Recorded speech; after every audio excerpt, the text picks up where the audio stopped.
Bon, nous sommes à Rétromobile avec monsieur Henri Lecomte. Un rêve de gosse ici. Hein. Que d'émotions, que de moments extraordinaires, beaucoup de... Parce que cette voiture, elle est mythique, en plus on a la chance d'avoir Gérard Laours qui est là. Moi je pense très fort à monsieur Jean-Luc Lagardère qui Vous le connaissiez, hein? connaissait très très bien, c'était comme mon père spirituel, un fou de tennis, Matra pour lui c'était incroyable. J'ai eu la chance de pouvoir rouler aussi en véhicule historique sur une Matra, une année, pas simple, avec la boîte inversée, je peux vous dire que c'était assez simple. Et de la voir ici aujourd'hui, et d'avoir ce projet fou de la faire encore rouler, qu'elle soit prête pour les 24 heures du Mont historique, c'est quand même assez exceptionnel, et dans l'état où elle est. Donc merci à l'Automobile Club du Mans qui ont fait un travail fantastique, et puis à Grégory et toute son équipe qui ont repris cette marque qui est mythique, parce que Matra, c'est Matra, quoi. C'est The Matra.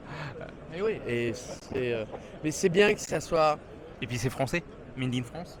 C'est Made in France, et c'est surtout, c'est bien que ça soit une continuité dans l'émotion pour la France, que cette marque puisse encore bien sûr revivre et d'une toute autre façon, comme d'autres marques ont pu vivre aussi, comme Ligier. Mais c'est vrai que Matra a marqué l'histoire de l'automobile avec des pilotes d'exception comme Henri Pescarolo. Mais on ne peut pas imaginer, tu vois, comme moi je roule en historique sur une TVR avec Eric Van de Viver de 64. Ça vous plairait de conduire cette voiture? Oui, mais pas trop vite. Hein? Non, mais bien sûr.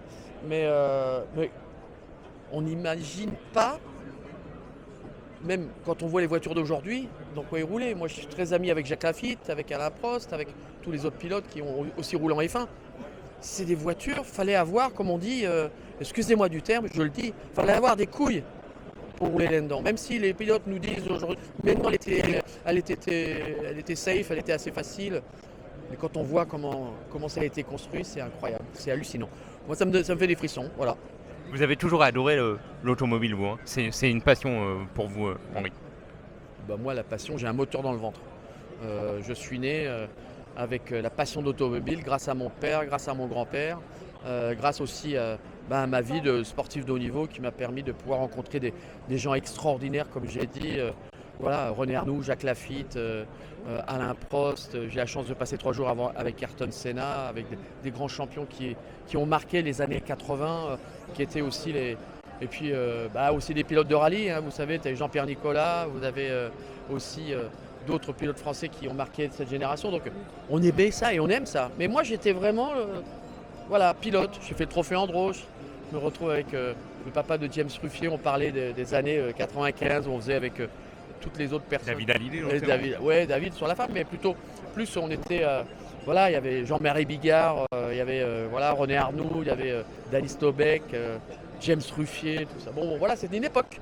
Mais la passion, elle est toujours là. Et la passion, ce qui est important aussi dans le rétromobile, c'est ce qu'on a vécu et c'est les voitures qu'on a pris parfois dans la main et qu'on a joué avec et qu'on s'est amusé et qui sont restées. Et c'est ça qui est beau parce que aujourd'hui, c'est extraordinaire l'automobile, mais il faut la sentir, il faut la vivre, il faut vibrer avec elle, il faut parfois faire une erreur avec elle. C'est un peu la vie, quoi. Nous sommes des grands enfants quand même. Hein. On est tous des grands enfants. Quand on voit ça, on veut tout acheter. Mais c'est ça fait rêver. Mais moi, j'avais été au 24 heures du Mans. Non, au 24 heures, puis je suis aussi allé voir le musée au Mans. J'avais amené mes enfants.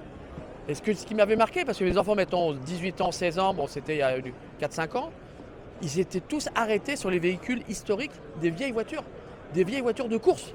Tellement elles étaient belles et tellement elles apportaient quelque chose, parce que c'est physique, c'est bestial, et c'est aussi... et on se disait, mais comment ils faisaient? Aujourd'hui, c'est tellement absolutisé. C'est magnifique, hein, mais ça n'a rien à voir. Je préfère être ici, quoi. Bon alors, les JO 2024, comment les voyez-vous, vous en tant qu'ancien tennisman? Les JO en Matra? Peut-être. Ouais, peut-être, non, je les vois. Ou en Solex aussi. En Solex, ça c'est sûr. Mais on les voit merveilleux, on les voit avec beaucoup d'excitation, en espérant que tout va être prêt en temps et en heure. C'est toujours la même chose, on espère toujours. Mais ça va être un moment extraordinaire. Faut en profiter, il faut avoir aussi la chance de pouvoir y aller, c'est pas simple. Mais les Jeux Olympiques à Paris, ça va être mythique, j'espère. Avec peut-être une médaille française au tennis? Au tennis, on est bien placé pour le double, je pense. Après, pour le reste, tout peut arriver. On a vu qu'il y a eu des surprises. On peut, bien sûr, il y a des favoris, mais les Jeux Olympiques, c'est un peu, je trouve, comme la Coupe Davis. Il peut y avoir d'énormes surprises. Donc voilà, il faut aller jouer. Ça sera chez nous, à Roland-Garros. Il y aura aussi la boxe qui sera sur le cours Suzanne Langlaine. Oui. Donc ça va être Paris de folie, quoi. Dernier point, la saison de tennis, comment la voyez-vous avec Alcaraz qui est the numéro 1 Ah, c'est pas fini, hein. Elle commence. On a un joueur qui est fantastique, qui est Sinner, qui a gagné cet Open d'Australie, il a gagné la Coupe Davis, ça lui permis d'aller dans une autre dimension. Maintenant, il va falloir qu'il assume tout ça. Il ne faut pas non plus mettre de côté des joueurs comme Novak Djokovic, comme Rafael Nadal, ça va être plus compliqué parce qu'il va être là pour Roland Garros et les Jeux. Il ne faut pas oublier les joueurs comme Medvedev, comme Zverev. C'est le début de saison. Est-ce que Sinner va pouvoir aussi accepter cette pression et pouvoir, parce que c'est simple, il vient de gagner. Donc quand on gagne quelque chose, on est excité, on commence à réaliser, je pense, beaucoup plus tard pour lui. Et c'est là qu'il va devoir s'adapter, évoluer dans son jeu. Yannick Sinner, pour qu'il puisse encore surclasser ses adversaires. Mais c'est bien, ça bouge, c'est sympa. Et côté français? Côté français, on a encore beaucoup de travail. Il ne faut pas du tout s'énerver avec Arthur Fils et Cazot qui ont fait de très bons résultats. Ils sont dans les 20 meilleurs joueurs du monde, mais c'est que le début. Et là, ça va devenir très dur. Donc, mais on est tout cœur avec eux. Ils ont choisi d'aller dans une bonne direction, de préparer leur staff. Maintenant, voilà, c'est comme si on était, on est en fond de grille, mais on n'a pas un gros moteur. On a un peu d'endurance, je pense, mais il va falloir être intelligent pour prendre la caisse, trouver un meilleur moteur au milieu de saison et puis accélérer, quoi, voilà. Merci Henri Lecomte. Pour finir, un mot pour Vivons nos rêves avec Jean-Charles Riotton de BC-Souris, du club de BC-Souris. Vivons nos rêves, ce qu'il fait, c'est extraordinaire. Je sais qu'on essaie de le faire depuis un certain temps, on va y arriver. Moi, j'ai le promo en ce moment avec mon livre qui marche très fort et qui est vraiment fantastique, mais bien sûr qu'il faut vivre ses rêves. Moi, vous regardez, mon rêve, c'était de rouler en voiture, sur des courses, sur des voitures vraiment assez prestigieuses et incroyables. J'ai eu la chance de le faire avec Eric Van de Viver. Je remercie bien sûr Yves Morisot de Stand 21 parce que c'est lui qui me l'a présenté. Et voilà, donc je vis un rêve.